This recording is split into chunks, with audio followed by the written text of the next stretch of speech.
ইয়াতে টকাৰ বৰষুণ হৈছে। টকাৰ বৰষুণ আকাশৰ পৰা হোৱা নাই, টকাৰ বৰষুণ হৈ আছে ট্ৰাকসমূহৰ পৰা। শুনক আপোনাৰ নাম কি? ৰ'ব পৰিব আৰু আপুনি যে পইচাবিলাক যে ট্ৰাকৰ পৰা পইচা পেলাই দিয়ে যে আপুনি যে উঠাই আছে, কাৰ পাৰ্মিশ্যন উঠাইছে কওক? আপুনি এতিয়া ক'ত গৈছে? আমাৰ এটা ভিডিঅ' সহকাৰে আছে, আপুনি ক'ত গৈছে? ক'ত যাব খুজি আছে? এইফালে আহক, উত্তৰ দিয়ক। আপোনালোকে পইচাবিলাক উঠাই আছে, আপোনালোকে কাৰ পাৰ্মিশ্যনত ওলাইছে? কোনোবাটো থাকিব আপোনালোকক, হয়তো আমি কোনে উঠাব দিছে আপুনি কওক। আপোনালোকে কিয় এতিয়া সেই কৰি আছে, কিয় যাই আছে? তেওঁতো ডাইৰেক্টলি উঠোৱা আমাৰ গোটেই ভিডিঅ' গোটেই তেতিয়াৰ পৰাই আমি চাই আছোঁ। গাড়ীৰ পৰা দলিয়াই দিয়ে, ট্ৰাকৰ পৰা তেওঁ লৈ গোটেই ভিডিঅ' সহকাৰে আছে। আৰু তেখেতে আমাক কষ্ট কৰিব আহে। আপোনালোকে পুলিচ হৈ পেলাই নিজৰ দায়িত্বখিনি আপোনালোকে পালন কৰা নাই। এই চাওকচোন, খানাপাৰা, যোৰাবাটৰ পৰা খানাপাৰা অভিমুখে এই অঞ্চলত গুৱাহাটীৰ প্ৰৱেশদ্বাৰত ইয়াতে টকাৰ বৰষুণ হৈছে। টকাৰ বৰষুণ আকাশৰ পৰা হোৱা নাই, টকাৰ বৰষুণ হৈ আছে ট্ৰাকসমূহৰ পৰা। ট্ৰাকসমূহৰ পৰা এওঁলোকক পইচাবোৰ দলিয়াই দিয়ে আৰু ইয়াৰে বিষয়ববীয়াসকলে পইচাবোৰ আৰক্ষী বাহনৰ মানুহবিলাক পইচাবিলাক উঠাই লয়। তাৰে ট্ৰাক যিমানবোৰ ট্ৰাক আহে, অভাৰলোড হওক বা আপোনাৰ কোনো নথিপত্ৰ নোহোৱা ট্ৰাকবিলাক, যিবোৰ ট্ৰাক বা ডাম্পাৰে গুৱাহাটীত কেনেকুৱা ধৰণৰ পৰিস্থিতি সৃষ্টি কৰে, সেইবোৰ আহে আৰু ইয়াতে ট্ৰাকৰ পৰা পইচাবোৰ এনেকৈ দলিয়াই দিয়ে ড্ৰাইভাৰ আৰু হেণ্ডিমেনবিলাকে, আৰু ইয়াতে সেইবোৰ বুটলি লোৱা হৈছে। কেনেকুৱা ধৰণৰ আৰক্ষী প্ৰশাসনে, ৰক্ষক যোন আমাৰ জনসাধাৰণৰ নিৰাপত্তা দিয়া দায়িত্ব কাৰ?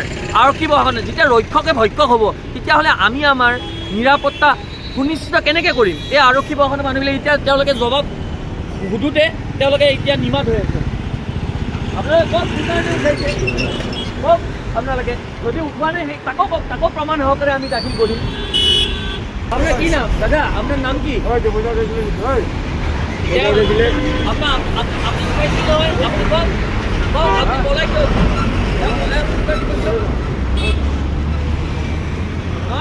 আপুনি যে উঠাই আছে, কাৰোবাৰ অনুমতি অপেক্ষা উঠাইছে। এই চাওকচোন, এওঁলোকে এনেকৈ ট্ৰাকসমূহৰ পৰা পইচাবোৰ এনেকৈ উঠাই গোটেই গুৱাহাটী মহানগৰীত এইবিলাক নথিপত্ৰ নোহোৱা ডাম্পাৰ ট্ৰাকসমূহ এনেকৈ সোমাবলৈ দিয়ে, অভাৰলোড হোৱা গাড়ীবিলাক এনেকৈ সোমাব দিয়ে। ইয়াতে গুৱাহাটীৰ এণ্ট্ৰি পইণ্টতে তেওঁলোকে পইচা দিয়ে। আপোনাৰ নামটো কি? আপুনি উঠোৱা নাই বুলি আপোনাৰতো ভিডিঅ' সহকাৰে আমাৰ তাত আছে, আপুনি কিয় পলাই আছে? ট্ৰাকসমূহৰ পৰা পূৰা পইচা ল'ব আৰু হেৰি কৰি থাকিব। এনেকৈ আমাৰ স্মাৰ্ট পুলিচ, এই হ'ল আমাৰ গুৱাহাটী মহানগৰী স্মাৰ্ট পুলিচৰ এক নমুনা। আমি গুৱাহাটী কমিশ্যনাৰ মহোদয় আৰু DGP মহোদয়লৈকে অনুৰোধ জনাইছোঁ, আপোনালোকে নিজৰ পোচাকযোৰ চাফা কৰিবৰ কাৰণে বা আমাৰ মুখ্যমন্ত্ৰী মহোদয়ে বাৰম্বাৰ কৈ থাকি যে আমি আৰক্ষী প্ৰশাসনে আমাৰ জনসাধাৰণক নিৰাপত্তা দি আছে। হয়, আমিও বিচাৰোঁ জনসাধাৰণক নিৰাপত্তা দিয়ক, কিন্তু এনেকৈ নিজৰ পোচাকযোৰত দাগ লগাই, এনেকৈ কোনোবাই নিজৰ পোচাকযোৰত দাগ লগাই ইয়াতে যিবোৰ নথিপত্ৰ নাই সেইবিলাক ডাম্পাৰক ইয়াতে গুৱাহাটীত এণ্ট্ৰি কৰিব দিব। ইয়াৰ পৰা যোৰাবাটৰ পৰা অহা অভিমুখে ট্ৰাকসমূহৰ পৰা টকাৰ বৰষুণ হয়। আপোনাক কোনোবাই ল'ব দিছে নেকি? ল'ব দিছে কোনোবাই? ইয়াতে ভিডিঅ'ত কি এইবিলাক এনে এইফালে এইফালে এনে এইবিলাক ফটো ভিডিঅ' এনে। আপুনি কি চকুই চাই কথা কিয় নকয় এতিয়া দাদা? চকুই চাই আপোনালোকে কথা কিয় নকয়? এওঁলোকে এতিয়া উত্তৰ দিব নোৱাৰে। চাওকচোন, চকুই চাই উত্তৰ কিয় নিদিয়ে আপোনালোকে?